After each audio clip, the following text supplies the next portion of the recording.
Good morning and welcome back to the channel. We're going to start doing some reassembly on our steering column. Unfortunately, I'm still waiting for parts to rebuild the bearings, the tilt assembly, a number of parts for it to go ahead and get this completely back together. But we can go ahead and get the lower bearing installed. I do have the new plastic shroud, which will replace the old one. We have to put that together and grease that up.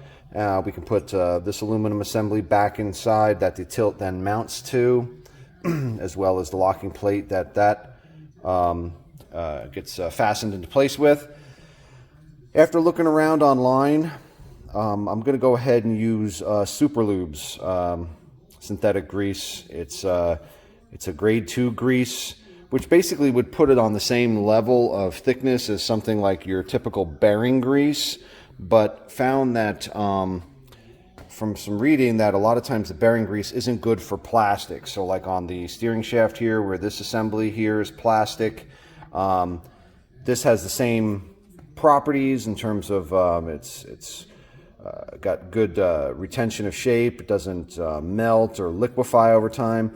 But this is clear, so if you do get any residue anywhere, I think that will work better than having red grease dripping down on you, as well as it should not negatively affect plastic. It's compatible with almost every plastic out there. I also think it might actually be what was used previously. The previous grease that was inside of here had a very bronze to brown tone, which to me would just be dirt over time collecting into something of this nature. So we're going to go ahead, we're going to use that, give that a shot. Our lower bearing is from Wolf Engineering. Pretty interesting how that goes. It is a sealed cartridge, mounts right into the bottom of the shaft. We're going to go ahead and get that into place. We won't completely there are set screws in the bearing that actually clamp onto the steering shaft. While I'll get this into place in the bottom, I'm not going to Loctite those set screws in place because I want this shaft to be able to move up and down once we start to install the tilt assembly and tighten everything up and snug everything up. I don't want there to be any binding inside the tube if I fasten down on this. So we're going to go ahead and get started. I think the first thing we're going to do is go ahead and get this, I believe, is your key release lever. It fits into the groove right in here. I just got to put some lube on it, and it just basically just drops into place. Then this, very simply, is a frictions fit, slides right on the end of the column shaft here. Then this locking plate will then come into here. It locks into these grooves once you get it in position, and then this aluminum housing then sits on top, and you got to Loctite those 4 external Torx bolts into it. This has to be snugged up real good. I am going to use blue Loctite. A lot of issues with loose steering columns comes from these bolts loosening up, which then requires a complete tear down to tighten them up. And then we'll go ahead, we'll lube the joint assembly up here real good with the Super Lube. Put that in, obviously put a little lube down on here, and then we'll install the bearing into place. And that's probably all we're going to get done right now. Hoping that maybe later today, if not within the next day or so, the rest of the parts will arrive, and then we'll be able to put this video together completely. All right, so let's go ahead and get started installing the key release lever.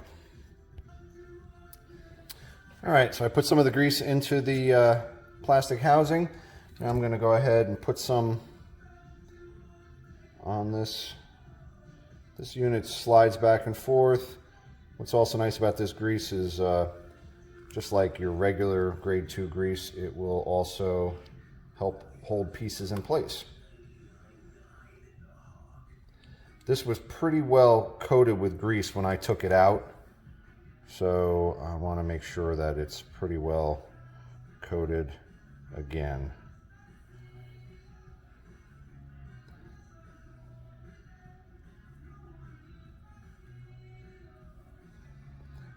Now the interesting thing is going to be getting this in place with this spring. There's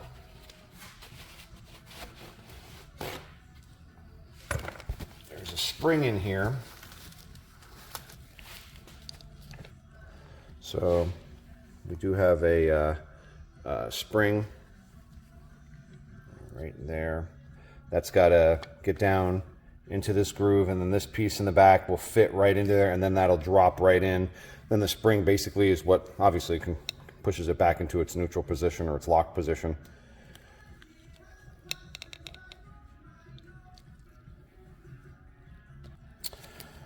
All right, so I'm thinking one of the easiest ways to do this is going to be to just take a small screwdriver, compress the spring a little bit, and whoops, and then push it down into place.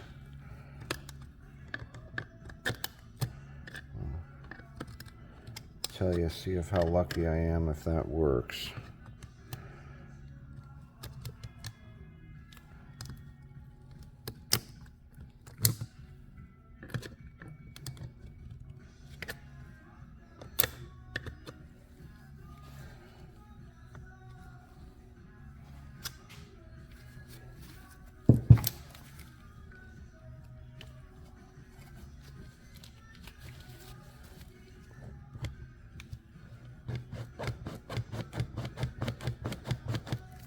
Okay.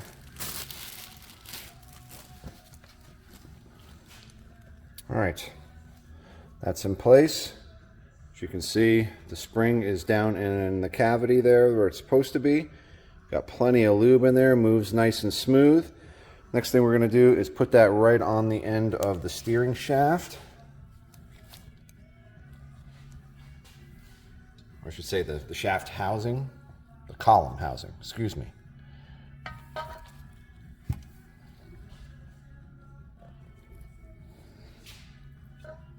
Now you're going to see there's two ridges right here, and those are going to line up right in here, and they're going to push down until they bottom out inside the column itself.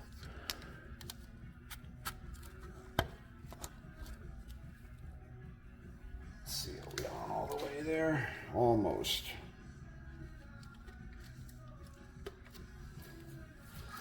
Almost in. There we go. And now that's all the way down in there. Okay, next step is going to be to put this locking plate into the end of the column, and then we'll be able to go ahead and slide this aluminum housing in. It will fit right in place. Then we can Loctite these bolts, put them in, snug them up. Okay, got that plate in. It's important to note that this plate only goes in one direction. If you look at the holes, you will see there is an offset to them. So you have to make sure you line it up, get the plate going in the correct direction, and then when it comes time to put it in into the housing, you're going to basically put, let me see if I can put this thing down for a second so I can try and explain it. There was no way I was going to be able to do it one-handed. Get some more light in here. Okay. You end up having to put the wide end in on an angle down, turn it counterclockwise, and then you'll be able to get this whole piece in. You'll be able to push it up in, get the bottom pieces in, and then you got to rotate it clockwise and then pull this end up so that these bottom pieces lock into place. And once it's in place, it's pretty secure. It's pretty much not going to move around much. And then that should give you the opportunity, there we go, I'm sorry, to then go ahead, put the aluminum housing on, and then bolt it into place. Okay. Then the aluminum tilt mechanism drops right in. You can, I don't know if we can see in the camera there, but the bolt holes all line right up. All right, so I'm going to go ahead, put some Loctite onto the bolts, start threading those in, and then we'll go ahead and get those good and snugged up. Okay, so we've got that bolted in, snugged up, and you can see there's a plastic piece right here on the side of that housing that holds that that key release lever in. So everything moves nice and smooth. We're definitely on our way. So what I'm going to do next is I'm going to grease up this ball real good, get a bunch of grease in there. Then I'm going to drop the shaft back down into the column, and then we're going to go ahead, put the lower bearing assembly on, get that in place, and that's going to probably be it for this video. We'll cut it short, keep it a little shorter than some of the others, and then continue the reassembly once we get the remaining parts that we're waiting for. All right, got that ball assembly all packed with grease. Moves nice and smooth, way better than it did when we disassembled this thing. No more grittiness and grind into it. Here is our Wolf Engineering bearing assembly. Now the way this works, this is going to slide in, and it goes butts up right against here with this lip. Then this retaining collar comes in and will lock it into place. There are 4 set screws in here, which right now are backed off so that they're flush with the surface in here. Those I'll have to remove, and those end up getting Loctited onto the shaft, which will lock this sealed bearing onto the steering shaft. Definitely, I think a way better setup than the original stock one. So we're going to go ahead. I'm going to put a little grease on the inside here. I already put a little bit on the end of the shaft. I'm going to put a little grease around this housing assembly, and then we're going to slide this into place. Okay, so we've got that installed. The next is the retaining collar. This goes on this witness mark. You use it on the opening here so you can make sure it lines up with this groove. And then these 3 set screws go into, basically there are grooves that go through the column and then lock this bearing up into there. So we're going to go ahead and set that on. I am going to put a little grease on that as well, just to make sure that it doesn't seize onto the column. Okay, once fully installed, the collar will be flush with the lip of the bearing. There's a lip that stops how far it goes up into the steering column. And these set screws will thread very easily in. You snug them up. You don't want to over tighten them. You basically just get the heads of these set screws. There's 3 of them flush with the outer surface of the collar, and then that is all good to go. As you can see, you can still access the 4 screws here. So once I get the final assembly done here, I will then lock this bearing onto the lower shaft, and these will get Loctited. The one thing I'm running into here that's just a little bothering me a little bit here is just how little steering shaft there is coming out the bottom of this column, and this column has been like that right from the get-go, so I'm a little concerned with that. I'm gonna have to, again, I gotta find out, this column was fully assembled obviously when I got it, and see what I'm missing there, and see or make sure that there's not something that is wrong with it. Maybe that's just the way it is, but to me, that's going to be very difficult to get, to have enough splines to engage the lower steering shaft. I mean, this comes down a little further, but still, we've only got about maybe 1/2 to 5/8 of an inch of splines there. That seems, that doesn't seem like much. So I'm going to have to look into that.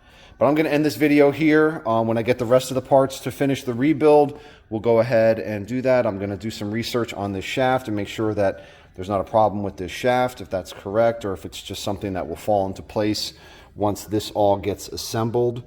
And there's obviously support up top here. So anyway, thank you very much for watching. If you have any comments or questions, please feel free to ask. And if you like what we're doing here, please like and subscribe. We'll follow up with part 2 shortly. Thank you very much and have a great day. All right, a little addendum to the end of that last video. I am an idiot. I pulled this thing apart, pulled the shaft back out of the column. This wasn't in the Jeep. This was just part that came with it. It was already in pieces. But I'm assuming that maybe at some point in time it was dropped or smacked or something.